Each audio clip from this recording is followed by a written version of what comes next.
Hey, this is the Inside the Hero's Journey series. This is episode 15, Master of the Two Worlds. So we're going to go through how the hero navigates the ordinary and the special world perspectives, what that means in terms of initiating the ordinary world into this new idea that they've brought with them from the special world, and everything in between. So let's get to it. The cosmic dancer does not rest heavily in a single spot, but gaily, lightly, turns and leaps from one position to another. It is possible to speak from only one point at a time, but that does not invalidate the insights of the rest. A master hero can navigate the perspectives of both the ordinary world and the special world by understanding both of them and where they intersect. Now, a master hero understands that they can only speak from one perspective at a time, but they can move between the two very easily. And they do that by understanding that one perspective doesn't invalidate the other. Now, any ideas that do exist that can encapture both the ordinary and special world perspectives are super important and very, very valuable. So the whole point of going on an adventure boils down to this moment.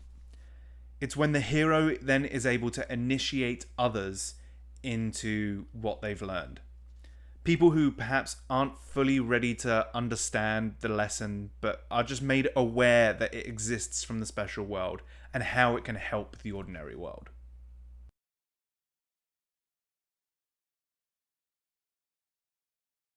The initiate now has an idea of what their life could be like. Now, this idea isn't going to be personal to them, but it'll be an idea of life for their community. And it'll be shown to them in a way that they can understand. It'll be put to them through the lens of their own society and of their own experiences, whether that be gender, race, class, sexual orientation, keep going down the list. A symbol like the hero or the mother or the father are just ways of communicating meaning. They aren't the lesson themselves or the way it should be taught. Symbols are a great way to mask what the real lesson is, like a lampshade that stops a light bulb from being as bright as it could be.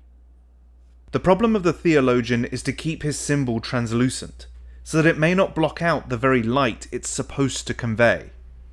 That's why the lesson itself is so important, and not the messenger carrying the lesson, or the way the messenger is delivering the message. So stories are the same as rituals, in that they will teach a hero to give up their personal limitations, personal habits, personal ambitions, and destroy that old version of themselves, so that they can see the world for what it really is, and become part of what it is now. And by giving up those personal ambitions, they can do whatever it was that they were meant to do. And they can accept life for what it really is. Just as an actor is always a man, whether he puts on the costume of his role or lays it aside, so is the perfect knower of the imperishable, always the imperishable, and nothing else.